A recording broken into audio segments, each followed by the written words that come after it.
আজকের দিনের বিশাল এবং বিখ্যাত ধনী ব্যক্তিদের ভিতরে একটা কমন ট্রেন্ড হচ্ছে তারা তাদের বাচ্চাদেরকে আর স্কুলে না পাঠিয়ে নিজেরা পড়াচ্ছেন বা হোম স্কুলিং এর ব্যবস্থা করছেন। তাদের এই বাচ্চারা ভবিষ্যৎ পৃথিবীর ইতিহাসকে বদলে দিতে কতটুকু অবদান রাখবে সেটা সময়ই বলে দিবে। কিন্তু আজকের ভিডিওটাতে আমি 400 বছর আগে জন্ম নেওয়া এমন এক জিনিয়াসের কথা বলবো, যিনি আমাদের জীবনের অনিশ্চিত সময়গুলোতে সফল হওয়ার জন্য, অর্থাৎ যখন আমরা জানি না যে ভবিষ্যতে কি ঘটবে, সেই সময়গুলোতে কিভাবে সঠিক সিদ্ধান্ত নিতে হয় সেই সূত্র শিখিয়েছিলেন। আপনি যদি পৃথিবীকে বদলে দিতে চান তাহলে জন্ম নেওয়ার জন্য সেটা ছিল একটা পারফেক্ট টাইম। তার জন্মের পরপরই তার বাবা বুঝে যায় তার এই ছেলেটা হচ্ছে জিনিয়াস, অর্থাৎ এই ছেলেটা অন্য সবার থেকে আলাদা। সুতরাং তিনি তার এই ছেলেকে স্কুলে না দিয়ে নিজেই পড়ানোর সিদ্ধান্ত নেন এবং তার পড়ানোর স্টাইলটাও ছিল খুব অসাধারণ, অনেকটা আলোচনা করার মতো।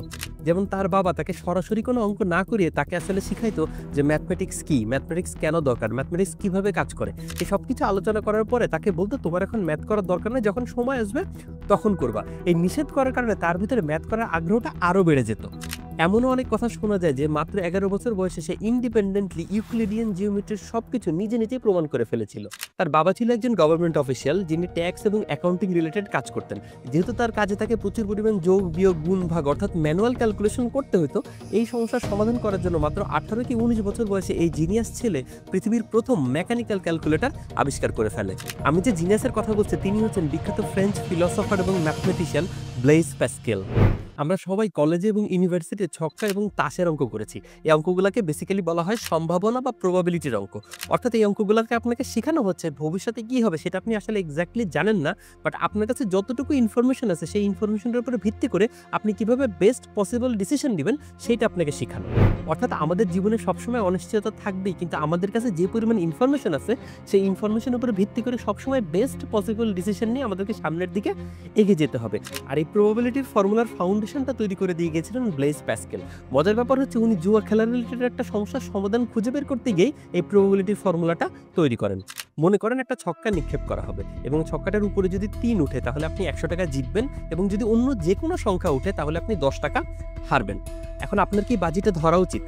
দেখেন, আমি কিন্তু আপনাকে জুয়া খেলার জন্য উৎসাহিত করছি না, বরং আমি আপনাকে একটা উদাহরণ দিয়ে বোঝানোর চেষ্টা করছি জীবনের অনিশ্চিত সিচুয়েশনগুলোতে কিভাবে ডিসিশন নিতে হয়। এখন প্যাসকেল আপনাকে বলবেন আপনার এখানে 100 টাকা জেতার সম্ভাবনা হচ্ছে 1/6 অর্থাৎ 16.67%।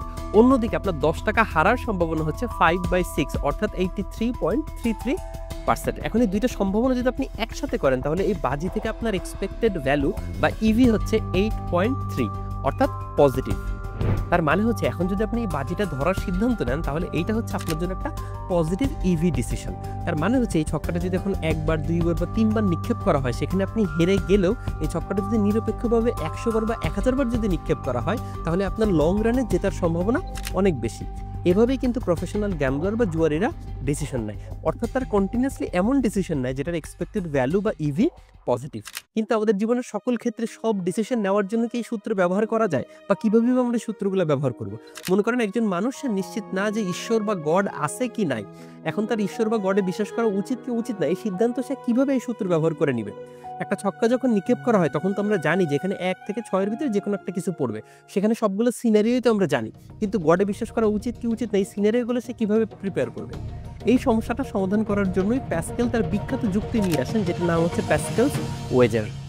এখন এই 4টা সিনারিওকে যদি আমরা স্টেপ বাই স্টেপ কনসিডার করি।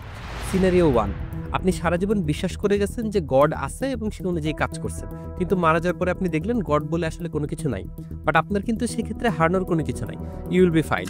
সেকেন্ড সিনারিও, আপনি সারা জীবন বিশ্বাস করে গেছেন গড আছে, সে অনুযায়ী কাজ করছেন এবং মারা যাওয়ার পরে দেখলেন আসলেই গড আছে, সেক্ষেত্রে কিন্তু আপনি পাবেন অসীম পুরস্কার বা জান্নাত, একদম highest possible expected value, biggest win. Third scenario, আপনি একজন নাস্তিক, আপনি গডে কখনো বিশ্বাস করেনও নাই এবং মারা যাওয়ার পরে আপনি দেখলেন গড বলে আসলে কোনো কিছু নাই, নাথিং হ্যাপেন্স, আপনার জন্য পজিটিভও না নেগেটিভও না। ফোর্থ সিনারিও হচ্ছে আপনি একজন নাস্তিক, আপনি কখনো গডে বিশ্বাস করেন নাই, কিন্তু মারা যাওয়ার পরে আপনি দেখলেন গড আসলেই আছেন। In that case you will be in deep trouble. তার মানে হচ্ছে আপনাকে অনন্তকাল ধরে জাহান্নামের আগুনে জ্বলতে হবে। এখন প্যাসকেলের মতে গড আছে কি নাই আপনি যদি সেই ব্যাপারে নিশ্চিত নাও হন, আপনার জন্য প্র্যাকটিক্যাল বা পজিটিভ ইভি ডিসিশন হচ্ছে গড আছে সেটাতে বিশ্বাস করা এবং সেই অনুযায়ী কাজ করা। এটাই হচ্ছে বিখ্যাত প্যাসকেলস ওয়েজার। আর আমাদের আজকের এই মডার্ন ওয়ার্ল্ডে খেলাধুলা, ব্যবসা-বাণিজ্য, রাজনীতি, সায়েন্স থেকে শুরু করে সমাজের সকল ক্ষেত্রে ডিসিশন নেওয়ার জন্য এই প্রবাবিলিটির ইনফ্লুয়েন্স কিন্তু অনেক বেশি। যেহেতু আমরা কেউই নিশ্চিতভাবে ভবিষ্যতে কি হবে সেটা জানি না, তাই এই সব ক্ষেত্রে আমরা যে ডিসিশনগুলো নিই সেই ডিসিশনগুলো কিন্তু প্রবাবিলিস্টিক। এখন মানুষ তার জীবন ও কাজের মিনিং কিভাবে খুঁজে বের করতে পারে সে ব্যাপারে প্যাসকেলের খুব সুন্দর একটা উদাহরণ দেয়। মনে করেন একজন মানুষ তার জীবনের একঘেয়েমি কাটানোর জন্য অবসর সময়ে জুয়া খেলে। এখন আপনি তাকে অনেকগুলো টাকা দিয়ে বললেন, এই না অনেক টাকা, তুমি জীবনের কোনোদিন জুয়া খেলতে পারবে না। সে কিন্তু আসলে হ্যাপি হবে না, সে আনহ্যাপি হবে। কারণ কি? কারণ সে খেলতে চায়। এখন আপনি তাকে খেলতে দিলেন, কিন্তু ব্যাকগ্রাউন্ডে এমনভাবে নিয়মটা সেট করলেন এইটা গ্যারান্টি সে জীবনেও কোনোদিন জিততে পারবে না। তাতেও কিন্তু সে আনহ্যাপি হবে। কারণ কি? কারণ সে জিততেও চায়। এই সিম্পল উদাহরণটা থেকে আসলে বোঝা যায় মানুষ আসলে তার জীবনে কি চায়। মানুষ আসলে এমন একটা জীবন বা কাজ চায় যেখানে সে এইটা বিশ্বাস করবে যে সে চেষ্টা করলেই কোনো একটা জিনিস অ্যাচিভ করতে পারবে এবং ওই জিনিসটা অ্যাচিভ করতে পারলে সে হ্যাপি হবে। এই বিশ্বাসটা যখন তার ভিতরে থাকবে তখন সে তার জীবন এবং কাজে অনেক বেশি ইনভলভ থাকবে, সে তার জীবন বা কাজের মিনিং খুঁজে পাবে। ডক্টর ভিক্টর ফ্র্যাঙ্কেল এইটাকে বলেছিলেন ফ্রুটফুল টেনশন। অর্থাৎ একটা মানুষের জীবনে মডারেট অ্যামাউন্ট অফ টেনশন থাকতে হবে, যে টেনশনটা আসলে তাকে একটা ডিরেকশন দিবে। অর্থাৎ সে তার লাইফে এখন যেখানে আছে এবং ভবিষ্যতে কোথায় যেতে চায় সেটার মাঝখানে এই টেনশনটা একটা ব্রিজ হিসেবে কাজ করবে। এই টেনশনটা তাকে একটা ডিরেকশন দিবে। অর্থাৎ একটা মানুষ যদি কন্টিনিউয়াসলি এমন কাজ সিলেক্ট করে যেটা তার ক্যাপাবিলিটি বা পটেনশিয়ালের থেকে অনেক হাই, তাহলে কিন্তু সে বার্ন আউট হয়ে যাবে। আবার সে যদি এমন কাজ সিলেক্ট করে কন্টিনিউয়াসলি যেটা তার ক্যাপাবিলিটি বা পটেনশিয়ালের থেকে অনেক কম, তাহলে কিন্তু সে তার নিজেকে ম্যাক্সিমালি ইউটিলাইজ করতেছে না। অর্থাৎ এইটার জন্য একটা প্রপার ব্যালেন্স প্রয়োজন। সুতরাং এটা হচ্ছে সেই স্টেজ যেখানে একটা মানুষ তার লাইফে ট্রুলি পজিটিভ ইভি যে ডিসিশনগুলো সেগুলো নাও স্টার্ট করবে এবং এক্সিকিউট করা শুরু করবে। তাহলে এখন আপনি আপনার লাইফে পজিটিভ ইভি ডিসিশনগুলো কিভাবে নেবেন?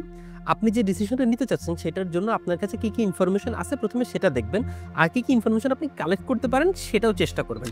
এরপর আপনি চিন্তা করবেন আপনি যে ডিসিশনটা নিতে চাচ্ছেন সেটার অল্টারনেটিভগুলো কি কি এবং সেই অল্টারনেটিভগুলোর আউটকাম বা কনসিকুয়েন্সগুলো কি কি, এই সবগুলো জিনিস চিন্তা করে কিন্তু আপনি কিন্তু খুব সহজেই একটা পজিটিভ ইভি ডিসিশন নিতে পারবেন। আর আপনার জীবন যেহেতু লুডুর ছক্কার মতো এত সহজ না, তাই আপনার জীবন সম্পর্কে আপনার নিজের আন্ডারস্ট্যান্ডিং খুব ক্লিয়ার থাকতে হবে। অন্য মানুষকে অন্ধভাবে ফলো করার দরকার নাই, কারণ অন্য মানুষের জীবনের পজিটিভ ইভি ডিসিশন আপনার জন্য পজিটিভ ইভি ডিসিশন নাও হতে পারে, এটা মাথায় রাখা খুব জরুরি। পৃথিবী এখন অনেক অ্যাডভান্স, সুতরাং এখন প্রবাবিলিটি বা ফোরকাস্টিং এর জন্য অনেক কমপ্লেক্স ফর্মুলা বা অ্যাডভান্স টুলসও আছে, কিন্তু প্রবাবিলিটির যে ফাউন্ডেশনাল কনসেপ্ট সেটা কিন্তু সেমই আছে। সুতরাং আপনি আপনার জীবনে যত বেশি পজিটিভ ইভি ডিসিশন নিতে পারবেন, আপনার লাইফে কিন্তু লং টার্মে সফল হওয়ার সম্ভাবনা তত বেশি বাড়বে। আশা করি এই ভিডিও দেখার ডিসিশনটা আপনার জন্য একটা পজিটিভ ইভি ডিসিশন ছিল। আপনি যদি এরকম আরো অনেক ভিডিও দেখতে চান তাহলে আপনি আমার চ্যানেলটা সাবস্ক্রাইব করে রাখতে পারেন এবং চ্যানেলের অন্য ভিডিওগুলো দেখে আসতে পারেন। বাই দ্য ওয়ে, আপনি কি প্যাসকেলস ওয়েজারের সাথে একমত? অবশ্যই কমেন্ট করে জানাবেন।